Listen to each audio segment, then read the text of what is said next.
Jayam Vishnu Pada Paramahamsa Parivrajakacharya Srimad Srimad Abhaya Charanaravinda Bhaktivedanta Swami Prabhupada Ki Jai.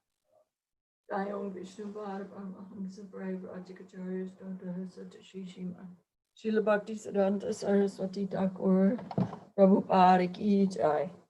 Ananta Gaudiya Vaishnava Vrinda Ki Jai. Namacharya Srila Haridas Thakur Ki Jai. Prem Sikho Shri Krishna Chaitanya Prabhu Nityananda Shri Advaita Gadadhar Shri Vasari Gaura Bhaktivinoda Ki Jai. Shri Shri Radha Krishna Gopa Gopinath Sham Kunda Radha Kunda Giri Govardhan Ki Jai. Vrindavan Mathura Dham Ki Jai. Jagannath Puri Dham Ki Jai. Mayapur Navadvip Dham Ki Jai. Samveta Bhaktivinoda Ki Jai. Gaur Premanand Hari Hari Bol. All glories to the assembled devotees. All glories to the assembled devotees. All glories to all you chanters of the holy name, all you assembled devotees. All glories to Sri Sri Guru and Sri Gauranga. All glories to Sri Guru. Nama Om Vishnu Padaya Krishna Prashtaya Bhutale Srimati Bhaktivedanta Swami Iti Namane Namaste Saraswati Devi Gauravani Pracharine Nirishesha Srinivadi Paschati. So welcome, Hare Krishna, to our 16th class since we started with Srimad Bhagvatam, followed by Secrets of Fascinating Womanhood. And now we're doing Srimad Bhagvatam, followed by just the old standard Fascinating Womanhood, taught by Srimati Helen Vandelin.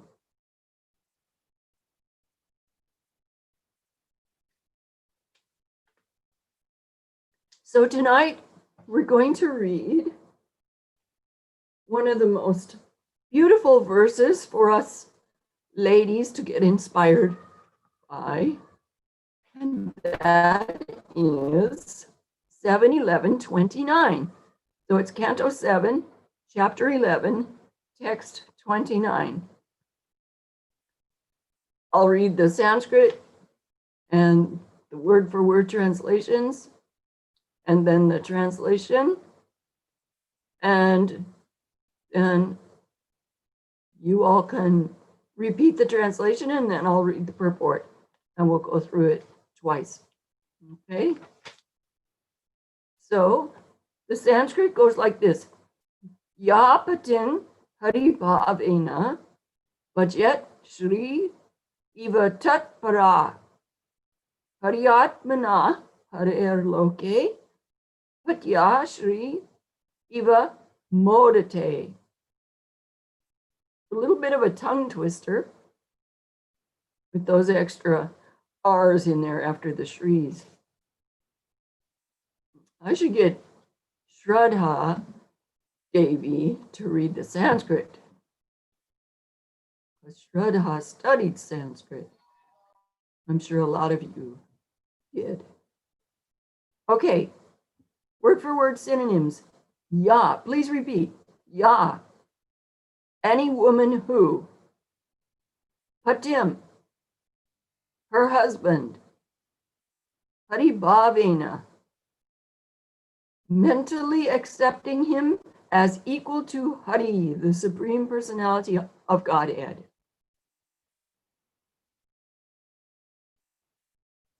Bhajet, worships or renders service to. Shri Iva, exactly like the goddess of fortune. Tat Para, being devoted. Hari Atmana, completely absorbed in thoughts of Hari. Hare Loke, in the spiritual world, the Vaikuntha planets. Patiya, with her husband, Sri Eva, exactly like the goddess of fortune, Modite, enjoys spiritual eternal life. Translation: the woman who engages in the service of her husband, following strictly in the footsteps of the goddess of fortune, surely returns home back to Godhead with her devotee husband and lives very happily in the Vaikuntha planets. Please repeat. The woman who engages in the service of her husband, following strictly in the footsteps of the goddess of fortune, surely returns home back to Godhead with her devotee husband and lives very happily in the Vaikuntha planets. Purport by Srila Prabhupada. The faithfulness of the goddess of fortune is the ideal for a chaste woman. The Brahma Samhita 529 says, Lakshmi Sahasra Shatasam Brahma Sevyamanam. In the Vaikuntha planets, Lord Vishnu is worshipped by many, many thousands of goddesses of fortune. And in Goloka Vrindavan, Lord Krishna is worshipped by many, many thousands of gopis, all of whom are goddesses of fortune. A woman should serve her husband as faithfully as the goddess of fortune. A man should be an ideal servant of the Lord, and a woman should be an ideal wife like the goddess of fortune. Then both husband and wife will be so faithful and strong that by acting together, they will return home back to Godhead without a doubt. In this regard, Srila Madhvacharya gives this opinion. Harir asmin stita iti strinam vartari bhavana shishyanam chagro nityam shudranam brahmanadishu rityanam swami tata hari bhava udiritaha. A woman should think of her husband as the Supreme Lord. Similarly, a disciple should think of the spiritual master as the Supreme Personality of Godhead. A Shudra should think of a Brahman as the Supreme Personality of Godhead. And a servant should think of his master as the Supreme Personality of Godhead. In this way, all of them will automatically become devotees of the Lord. In other words, by thinking this way, all of them will become Krishna conscious. Oma Gyanati Mirandasya Gyananjana Shalakaya Chakshur Unilitamena Tasmai Shri Guru Mukam Karoti Vachalam Angum Langayate Girim Yat Kripatam Aham Vande Shri Gurun Dinatam Vancha Kalpatarubhyascha Kripa Sindhubhya Evacha Patitanam Pavanebhyo Vaishnavebhyo Namo Namaha.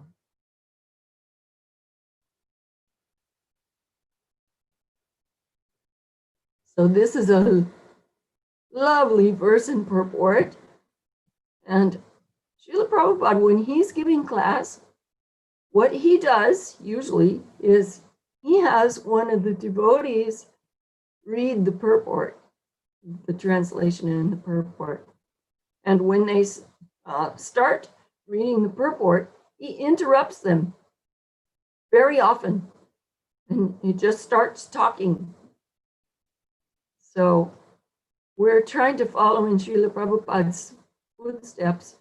So we study his purports like this. And in fact, Srila Prabhupada said that if you want to become a good speaker, you should cram my purports. If you want to become a good speaker, cram my purports. One more time. If you want to become a good speaker, cram my purports. So if we want to be good preachers, then we should study Srila Prabhupada's purports. So let's go ahead. The faithfulness of the goddess of fortune is the ideal for a chaste woman. Now, previously, we read that Srimati Devahuti is the ideal for a chaste woman. And then also we have read that Sita Devi is the ideal for a chaste woman. And so many of these wonderful padivratas are considered to be the highest. So how is that possible for so many ladies to be the ideal?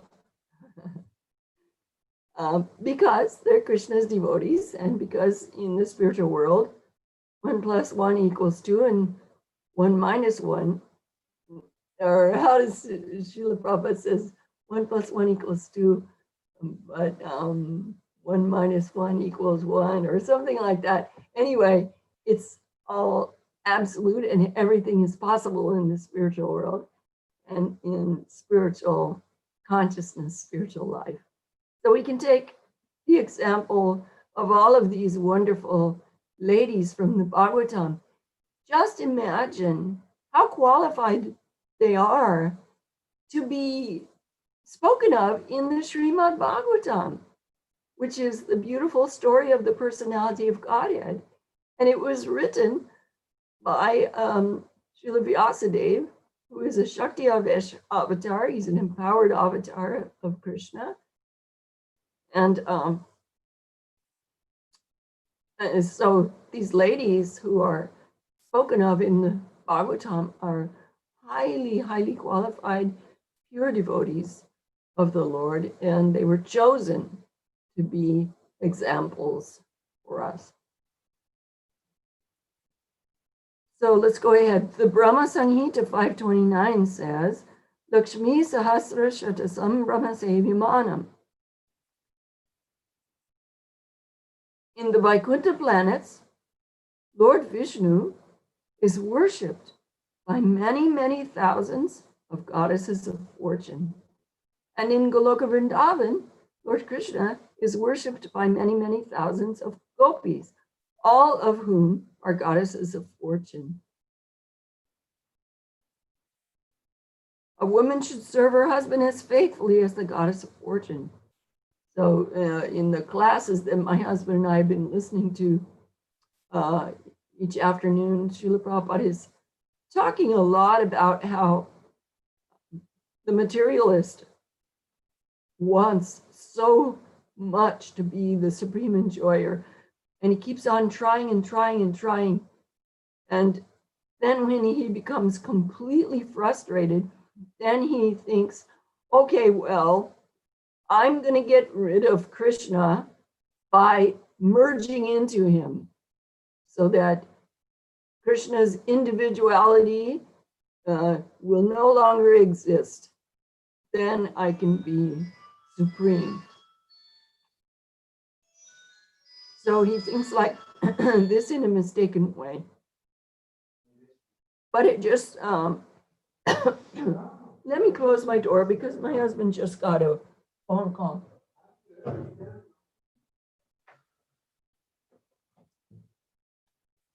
Let's try that and see if. Oh dear, my hotspot is in the kitchen. We'll see how long the Wi-Fi lasts. Anyway, so then Srila Prabhupada says that in another place, Prabhupada says that every soul in this material world is trying to be supreme. Male, female, both are trying to be the supreme enjoyer. So he says that actually there is no love in this material world, not possible, because everyone is competing to be Krishna. We all want to be the supreme enjoyer. So whether we have a male body or a female body, we're all competing. But what happens when you throw a whole handful of pebbles into a still pond? What happens? Is Janavi here tonight? Let's see who's here. Who can answer this? Anybody can answer. What happens when you throw a handful of pebbles into a pond? What do you see on the surface of the water? You see ripples? You see many, many ripples. That's correct. But the ripples are all colliding with each other. What happens if you throw one pebble into the pond? What happens if you throw just one pebble into a still pond of water? What do the waves look like that come from that pebble? They are concentric circles and they don't collide with each other. Correct, correct. They are concentric circles and they don't collide with each other. So when we're all competing to be the Supreme Lord, then we are like so many pebbles being dropped into a still pond. We're all colliding with each other. In fact, the word is eccentric. We're like eccentric circles colliding with each other. And so we can't harmonize. There can be no harmony in human society when we're all competing with each other to play God. So Srila Prabhupada talks about this sometimes. And so that's why the reason why I thought of this is because Srila Prabhupada says in the purport, a woman should serve her husband as faithfully as the goddess of fortune. So every man loves that. Every man wants to have a good wife who serves him as faithfully as the goddess of fortune, because he wants to be the supreme enjoyer. So if he has a wonderful, beautiful wife who serves him hand and foot, he's going to be out of his mind madly in lust with her. But Prabhupada says in the next sentence, a man should be an ideal servant of the Lord. He shouldn't be a competitor of the Lord. He should be an ideal servant of the Lord. And in this way, everything is harmonious in married life. And we can actually become pure devotees together and become happy together and ultimately go back home, back to Godhead together. Now, in our case, my husband always teases me. He says, well, my wife, she's going to be over in Ayodhya, and I'm going to be dancing with Lord Chaitanya's kirtan party. So I'll be waving to her over there, Haribol, Devi. So he makes fun like that. But it is possible to actually go back home to the spiritual world together with your spouse, if you're both pure devotees. both Krishna conscious. So, next sentence is, then both husband and wife will be so faithful and strong.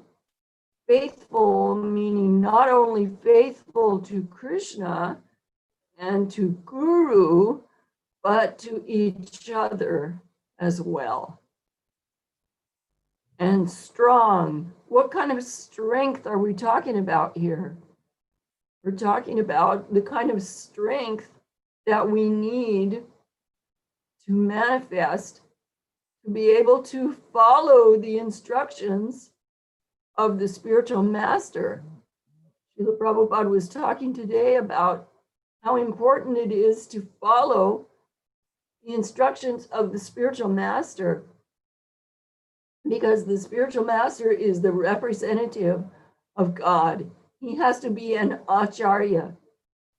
He's actually supposed to be a pure devotee. And one time, Prabhupada even defined a pure spiritual master as being addicted to Krishna. So those are the qualifications of a spiritual master, and both the husband and wife have to be strong in following the spiritual master, not just one of them. Of course, in many cases, only one member of the family, or only one spouse is actually applying himself or herself to becoming Krishna conscious. So then what do we do in that case? We show a good example. We set a good example for our spouse, and we pray for our spouse. And we never criticize. We don't throw hints at our spouse saying, well, are you going to the temple this morning? Like that.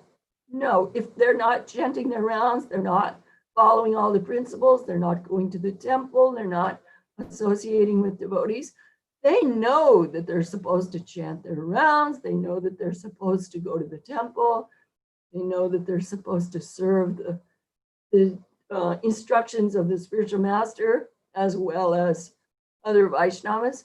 So if they're slipping and sliding a little bit, then we have to remain strong and keep praying for them. So then if they remain faithful and strong by acting together in that way, they will return home back to Godhead without a doubt. We've heard of so many stories of a spouse who was misbehaving, not practicing Krishna consciousness properly, but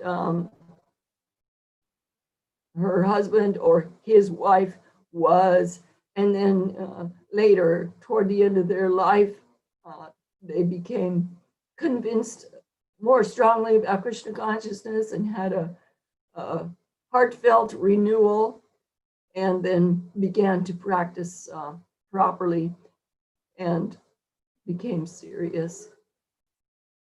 So that can always happen. We always have to have that faith. And again, I've quoted this so many times. Srila Prabhupada told my godbrother Makanlal that you should expect Krishna's mercy. So we should always be in that mood of expecting Krishna's mercy and knowing that Krishna can save our dear husband or our son or our daughter or even ourselves. Of course, we're always feeling lower than the straw on the street and unqualified. So of course, we pray for ourselves as well. And Lord Chaitanya is so magnanimous and so powerful. He can make even us a devotee. What to speak of someone like our dear husband or our dear child. So now Srila Prabhupada quotes, in this regard, Srila Madhvacharya gives this opinion, and he gives the Sanskrit, and then he says, a woman should think of her husband as the Supreme Lord. In other places, it's described as she should think of him as her supreme demigod. Anyway, one way or the other, she worships her husband in her heart and in her mind, and gradually she gets purified by that meditation. Even if he's not qualified, even if he's not, like Prabhupada says, an ideal servant of the Lord, still she should try to see him as the representative of the Lord. If she can't see him as the Supreme Lord himself, if that's too difficult, then she can see him as the representative of the Lord. And if that's even too difficult, then she can see him as the gift of the Lord in her life and be always grateful. I often think how difficult it was when I was young and I had no husband. When I was going to university, I was scared because, I was vulnerable. And so I would put on a fake wedding ring and hope that people would think that I was married, just to give myself a little protection. So, yeah, women are so vulnerable, and especially in this age, because in this age, human society has degraded so radically. Let me just, if you want to pause the video just for a moment, I need to go get my hotspot because it's starting to be not a good connection. I'll be right back.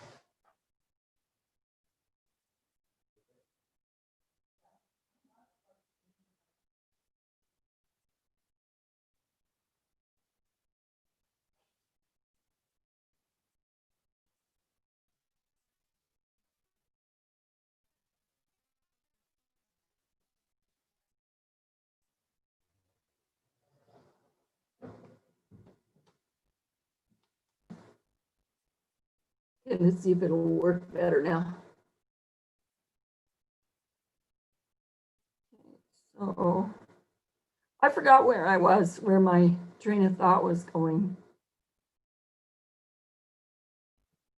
Anyway, so the point is, the bottom line point is that a woman should treat her husband as the Supreme Lord. She should serve him.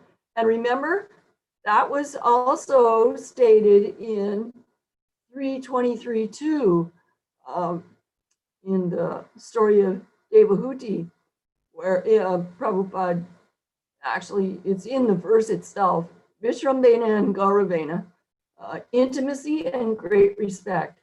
So it's said by Srila Prabhupada in the purport that these are two very important processes in serving either the Supreme Lord or the husband. So in other words, he's equating the husband with the Supreme Lord in the wife's mind, in her attitude. She should have that attitude. So we should try our best and practice in that way. Okay? All right, so now let's turn to Fascinating Womanhood. This past week,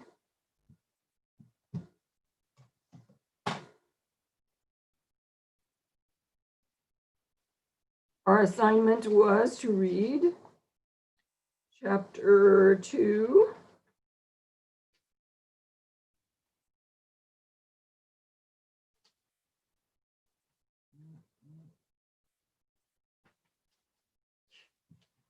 So disorganized. Krishna. Okay, homework for October 17th. Read Introduction to Understanding Men. So raise your hand if you read that.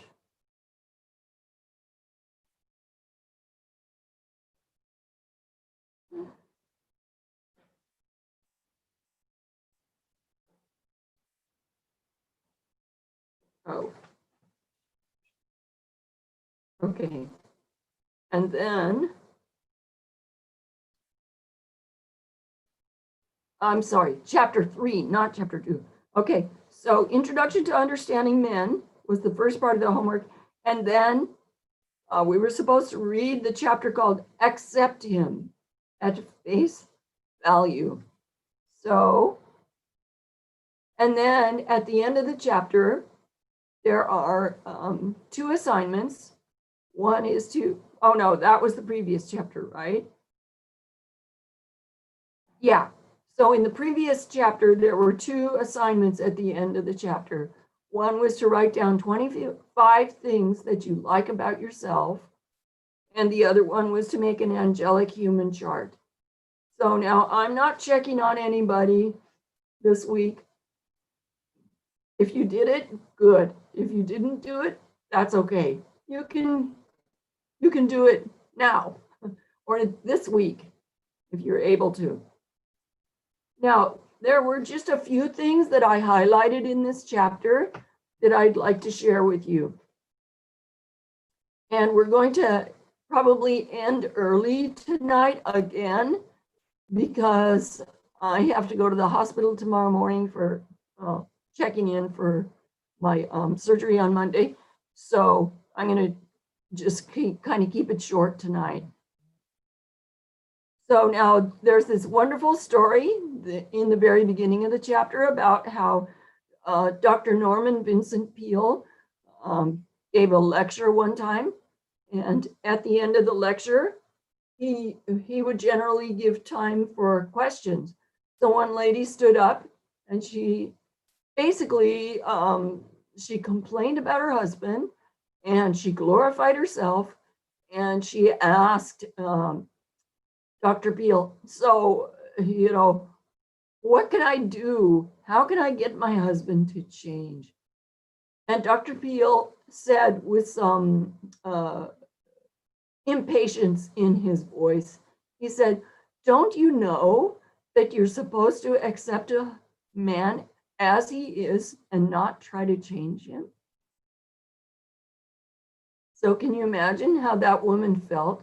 She was probably embarrassed out of her skin and just wanted to disappear.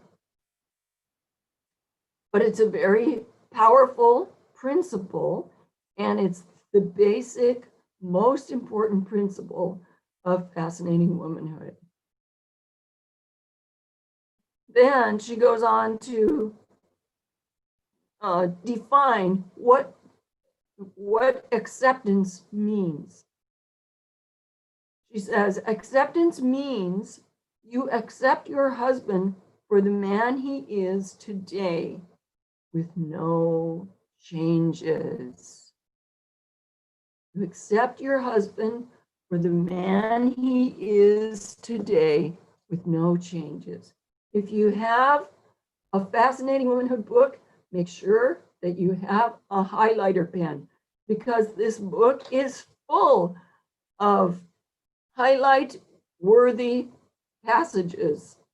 And I'm going to highlight that one right now. Accept your husband for the man he is today with no changes. You realize that his conduct could be better and probably should be better, but this is his responsibility, not yours. You observe his weaknesses, but count them as human frailties. You may not agree with his ideas, but you allow him the right to his own viewpoint. Doesn't Krishna do that? Krishna does that with every soul. He gives instructions how to live in this material world, how to come back home, back to Godhead, And then he says, my dear Arjun, what is your decision? What do you want to do? So he does that with all of us. So if Krishna, the Supreme Personality of Godhead, does that with our husband, then are we better than Krishna? No. We have to be able to give our husband freedom to be himself according to his interests, his dreams, or his lack of dreams. This is on the top of page 41. And allow him the freedom to pursue them as he will. And accepting our husband, we are accepting his right to be himself, for better or for worse. Okay? Now, she says acceptance does not mean tolerance, but actually, Srila Prabhupada uses the word tolerance in a positive way. She's using it in a negative way. She says that tolerance means putting up with him. Nor does acceptance means dishonesty, that you deceive yourself into thinking he's perfect when he's not. Nor is it a matter of resignation. Acceptance is, now here's the definition. Acceptance is a happy state of mind when you realize that your responsibility is not in making him over, but in appreciating him for the man he is. Okay, so that's a really good section to highlight. A happy state of mind when you realize that your responsibility is not in making him over, but in appreciating him for the man he is. Okay, so there's a lot of good stuff about acceptance. Then she goes into what faults do men have that women try to change? There are a lot of common faults of men that she goes over. Our husband may not have all these faults, and he may have some that are not listed. But then she describes why we try to change our husband. We may try to change him for our own good. We may try to change him for his own good.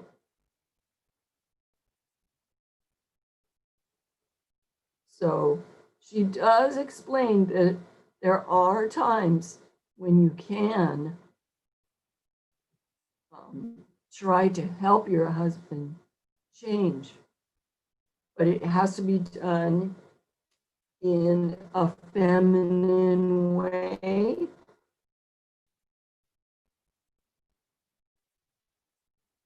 And then she concludes this last paragraph on page 43 by saying, the following explains why you should not try to change him.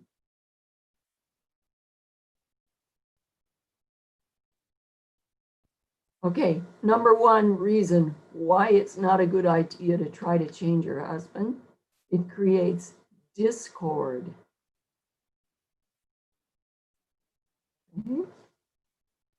Next reason why, it cools his feelings. Cools his feelings means it makes him feel like he doesn't want to be around you. He doesn't appreciate you. He doesn't like you anymore. It cools his feelings toward you. Then there's the very sad story of Leo and Sophia Tolstoy, true story. The third reason, before I read the third reason, Sophia Tolstoy, the last sentence in the story about Leo and Sophia is that Sophia would have lost nothing of any value, but she would have gained everything worth having if she would have followed her husband and followed his mood and adjusted herself according to his temperament. He wanted to live a more spiritual life. Just see, there's an example of a man who wanted to be a devotee, and his wife was simply devoted to materialistic pleasures. So she put her foot down, folded her arms, and refused to follow her husband.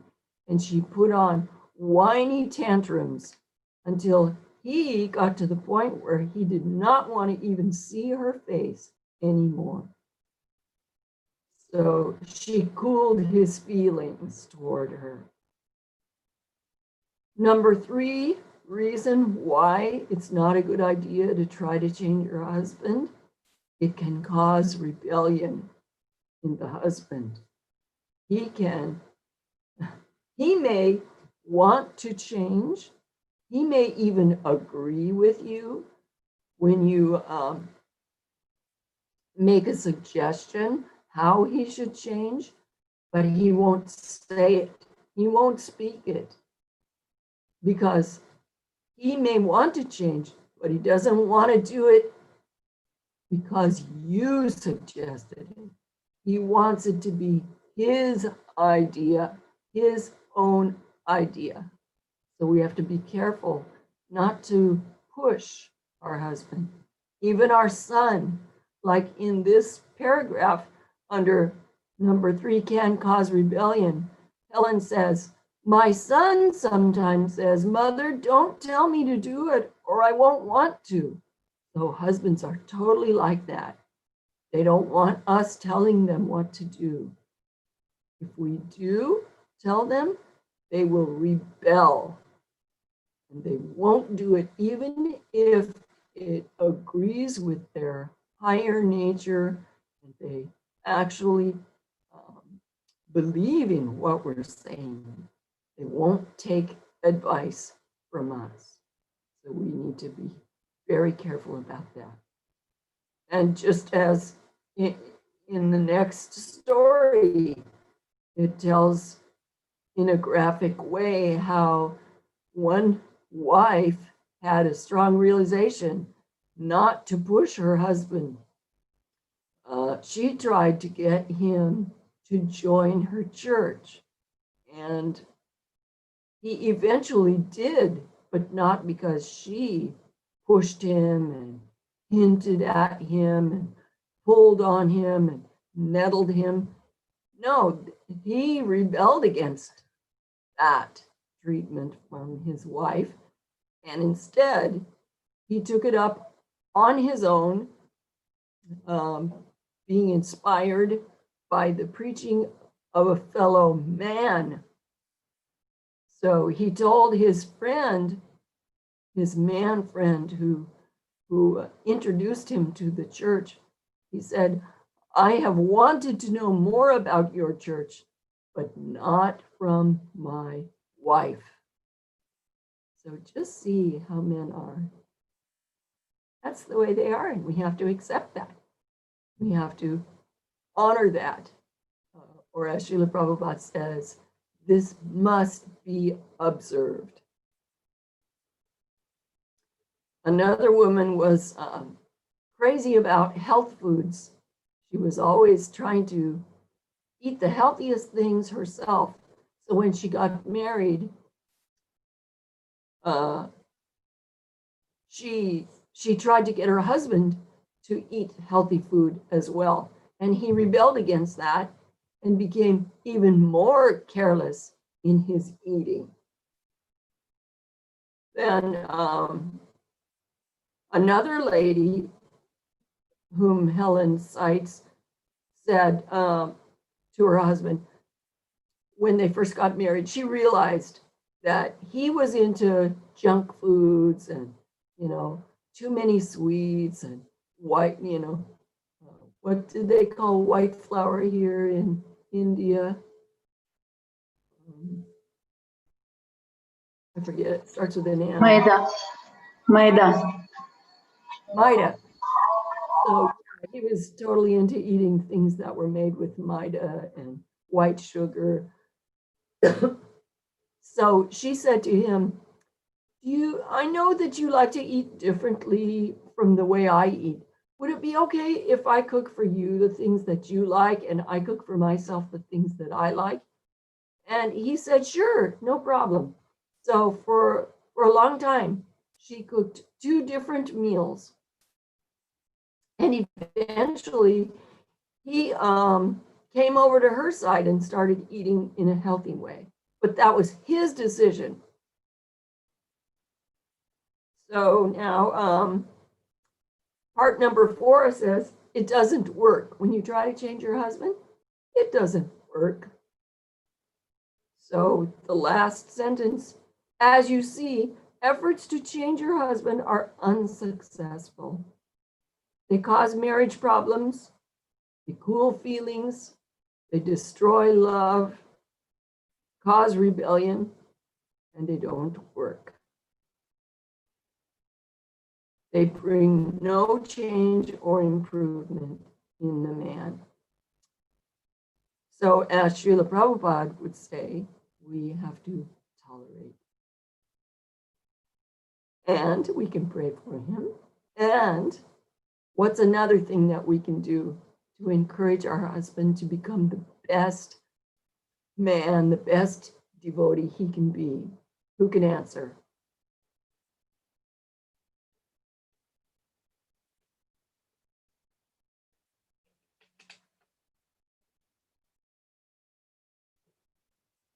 We've been talking about it a lot. We can praise him. Exactly. Thank you. Very good. So let's see what Mrs. Andelin says here. How you can help a man to change. If you accept a man at face value, is there any hope he will change? He may not. And you need to accept this fact. But in a miraculous way, when you accept him at face value, he is more likely to change. So now I'm just going to skip around to the places that I highlighted. Okay. The woman he loves must accept him for the man he is and look to his better side. Looking to his better side is referring to the folding back exercise, where you take a piece of paper, you fold it in half, and then open it out like this. And on one side of the page, the outside of the page, you write down all the things that you admire and appreciate about your husband. Then on the other side of the fold, you write down the things that you do not admire or appreciate about your husband. Then you turn that folded side toward that negative side toward Krishna, and you turn the positive side toward yourself. So you're aware of this negative side here, but you don't pay attention to it. You don't focus on it. You focus on the positive qualities of your husband, and you leave this side to Krishna. Okay? So that's called the folding back exercise. It's a very valuable exercise and should be repeated now and then throughout our life so that we can refresh ourselves on our husband's good qualities and pull ourselves away from critical attitude.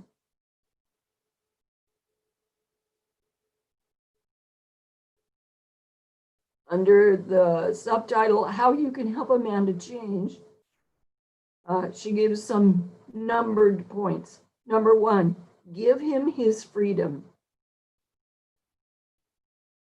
Give him the freedom to be himself, to follow his own convictions, set his own objectives, pursue his own interests, or not pursue them, and do the things he wants to do. When given this personal freedom, his mind will function without barriers. And in Krishna consciousness, we talk about the mind and the intelligence. So when I'm reading this, I like to substitute the word intelligence for mind, because this is how Srila Prabhupada uses it. There's a nice example that helps us to see the difference between mind and intelligence. If you think of doing something like climbing up on top of a tall building and then jumping off, that's your mind telling you a stupid idea. And then if you think, no, I'm not going to do that. This body belongs to Krishna. I'm not going to destroy this body. That's the intelligence. So the difference between the mind and the intelligence can be understood in that way. The mind thinks of crazy, stupid things to do, and the intelligence says, no, we're not going to do that. Okay. Number 2, appreciate his better side. So that's what we were just discussing. Appreciate his better side. And after that, she says, a steady diet of praise can motivate him to overcome his weaknesses and become a better man. Hey, Shraddha, did you want to stop again tonight before 8 o'clock? I didn't think. No, Mataji, the parikrama got over on the last day of Purushottam. Ready. So maybe we'll go a teeny bit longer than 8 o'clock. Okay, number 3 is live all of Fascinating Womanhood.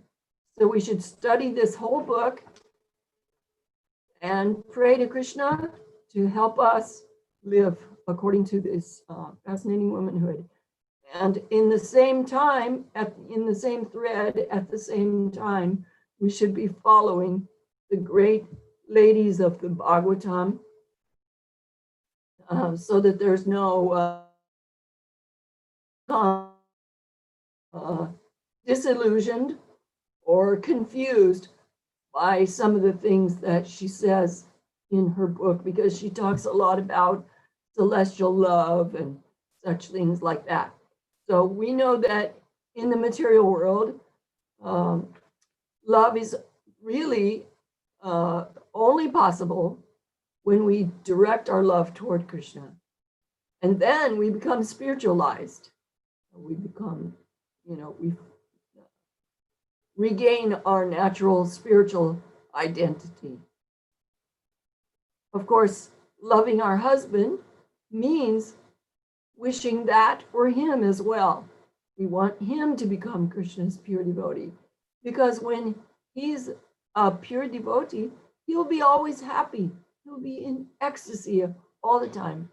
And none of the kleshas of this material world will ever bother him or bring him down or obstruct his service. So we want that greatest of blessings for our husband and for our children. So now down below on page 49, there's another subtitle, The Man's Great Need for Freedom. Free agency is one of the most fundamental laws of life. Wow, is that true? Because love of God is not possible without freedom, without independence. So, because Krishna gave each and every one of us tiny little spirit souls a minute amount of independence, we're able to choose whether we want to be governed by the spiritual energy or by the material energy. We have that choice always. And when we choose to be directed by the spiritual energy, then we gradually uncover our love for Krishna and reawaken it. And then we get the special privilege of becoming Krishna's instrument, Krishna's puppet. So this is the way to experience real love, true love. And Prabhupada said that when you love Krishna, you can love every soul. You can love everyone if you love Krishna. So just see that if we do love Krishna, then we can love our husband, we can love our children, we can love our friends, we can love our family members, we can love every soul if we love Krishna. Now down below in this same paragraph, the first paragraph of the man's great need for freedom, she says, if God could risk man's future happiness in order to extend to him his precious freedom, a woman should allow her husband the same privilege. So that's saying the same thing, that if Krishna gives our husband freedom to make his own choices, then we should also do that. A man is particularly in need of religious freedom, as all mankind has always been. So in Krishna consciousness, we're trying to achieve the greatest achievement, the greatest goal possible, the greatest spiritual goal, and that is pure love of God, Krishna Prema. So we shouldn't fault our husband if it's, if it becomes difficult for him and he has a fall down, a temporary fall down. We shouldn't fault him because he's trying to achieve the greatest thing, pure love of God. So we should think about that. Look at this soul. He's trying his best to become Krishna's pure devotee. And he may not be able to do everything perfectly as we think he should, but he's doing the best he can. So we should always give him that credit and pray for him that he can do the best he can. All right, so let's see. On the next page, page 50, it says, men are so touchy about religious freedom that they resist even a gentle hint. Oh boy, is this true. We have to completely give up hinting and just accept our man the way he is. Just pray and visualize that he becomes Krishna's pure devotee, that he becomes Srila Prabhupada's moon.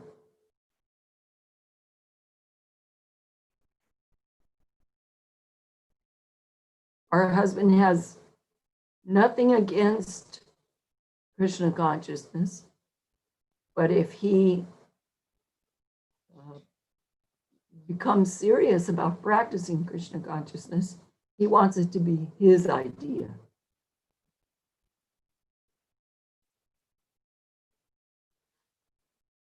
Oh, this is a really painful part over here on page 51. Methods women use to change men. Some women try to change a man by using another man as a shining example. Oh, that's a big no-no. They may express admiration for their father, their brother, another man in the community, or even a famous man from history. It is done, if it is done out of admiration only, then the husband may let it pass. But if she calls attention to the other man, excuse me, to the other man's superior virtues, hoping her husband will try to be more like the other man, he will resent it. He will pick up on that and he will resent it. Even if we're not even aware that we're doing it,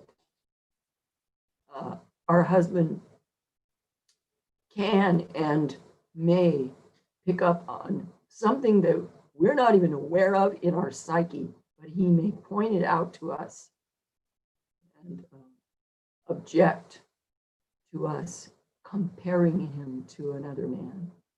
So we should be super careful about that. Men are so sensitive about being contrasted with other men who are superior to them. When you try to improve your husband, you reveal a serious flaw in your character, the fault of self-righteousness. You indicate that you consider yourself better than he. You may think you are more righteous, more diligent in living your religion, or more faithful in attending to religious duties. This same attitude of self-righteousness was observed among the Sadducees and the Pharisees in biblical times. They were proud of their faithfulness to attend church, pay tithes, that means give donations, pray, read the scriptures, fast, observe the Sabbath. Sabbath means like Ekadashi. It's very similar.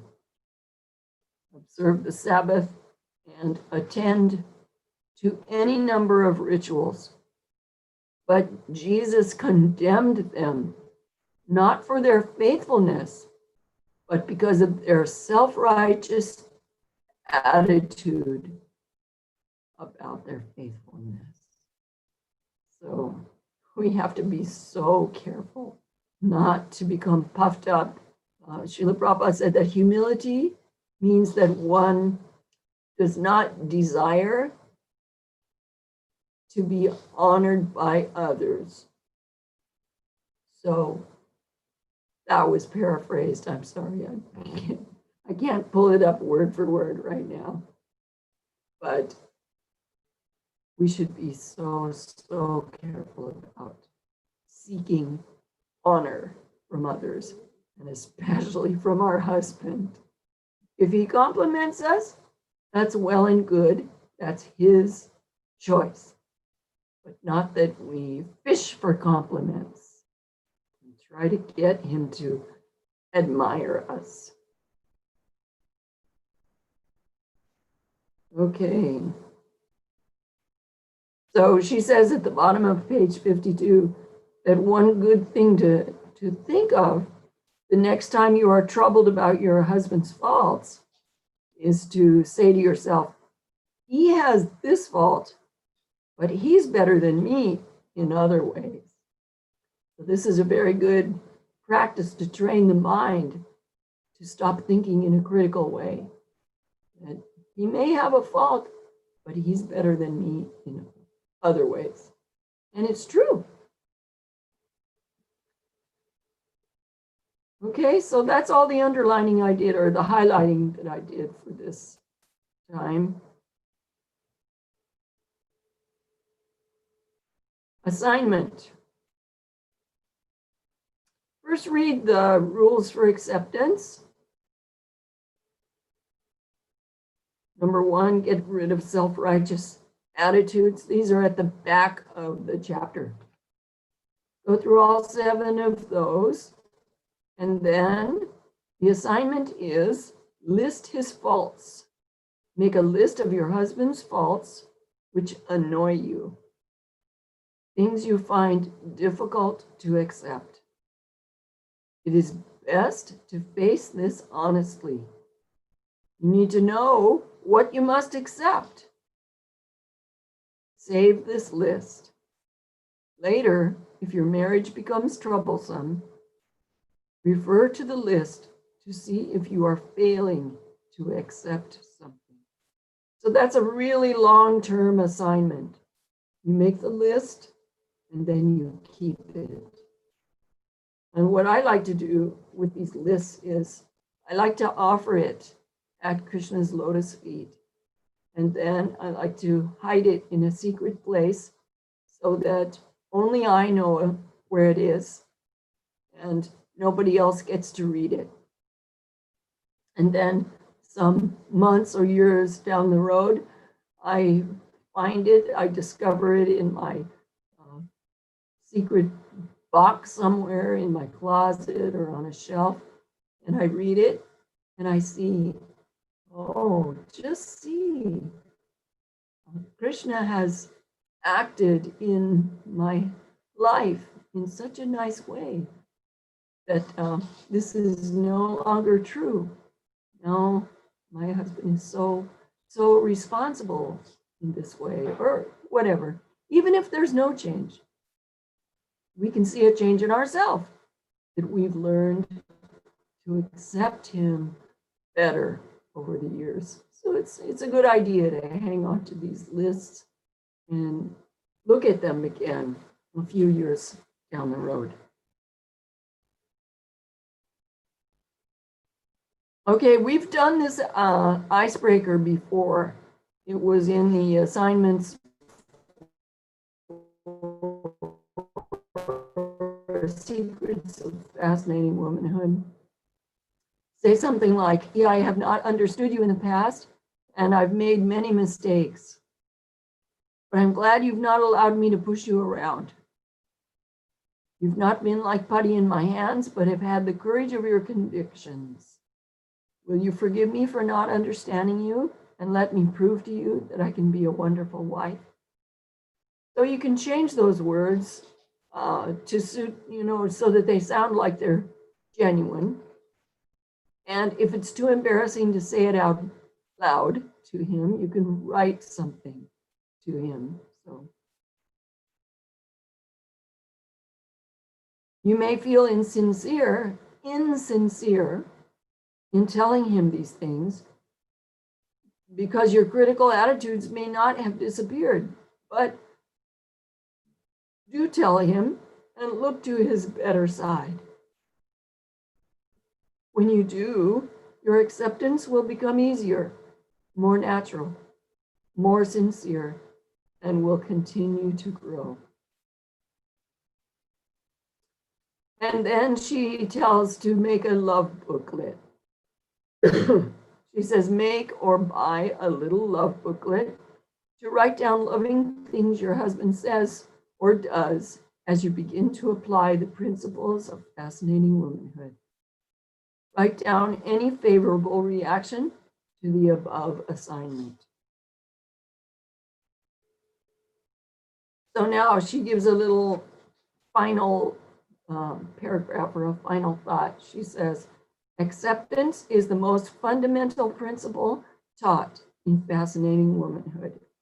Your success in living the following teachings depends on your accepting your husband at face value. Okay, so for next week, I am not going to be giving class next week, but if you like, you can read this chapter. Chapter 4, appreciate him, look to his better side. And I really don't know when I'm going to be able to give class again because I'm going to be recuperating for a long time. So maybe what we can do is keep in touch with each other on Power of Inspiration group and see how we're getting along with reading our chapters. We should make a goal of reading a chapter a week. and try to keep up with that. All of you are very good about keeping up with reading Srila Prabhupada's books and the books of your own spiritual masters, and chanting at least your basic minimum japa every day. So you're very good, strong devotees. And this is empowering you to be good wives for your husbands. And for those of you who are not married yet, we can, you can do what we talked about before. You can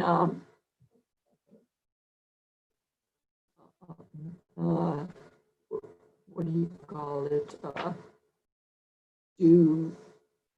What's that called when you visualize? You have positive visualizations.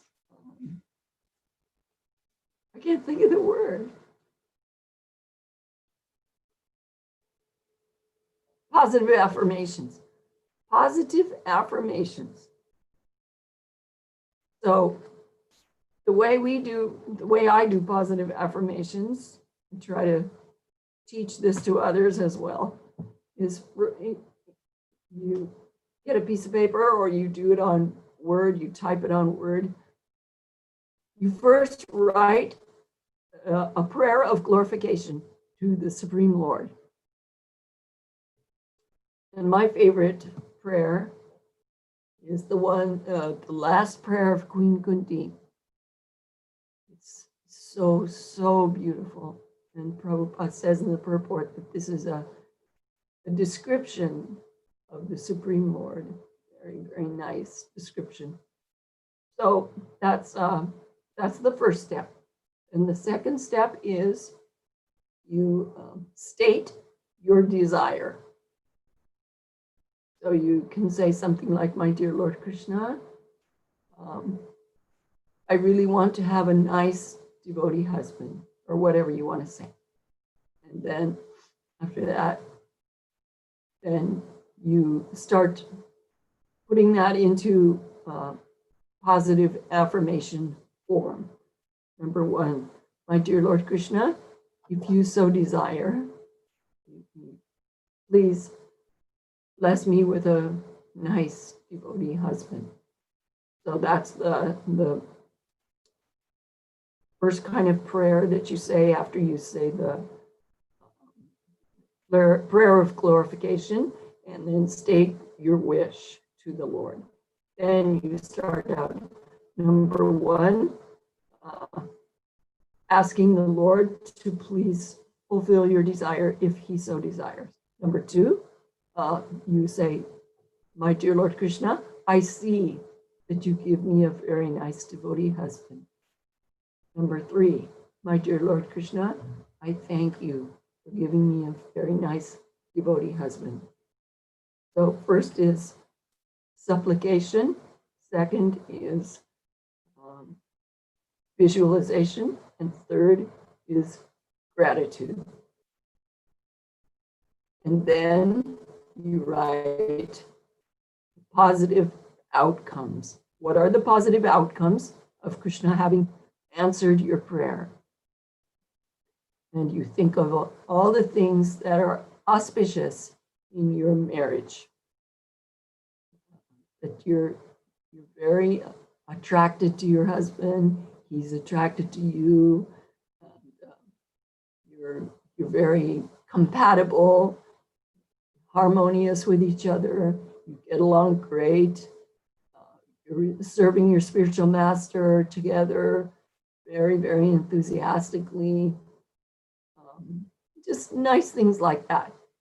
So that's my humble recommendation to you ladies who are not married yet, is that you do positive visualizations and affirmations. Okay, so that's all for tonight.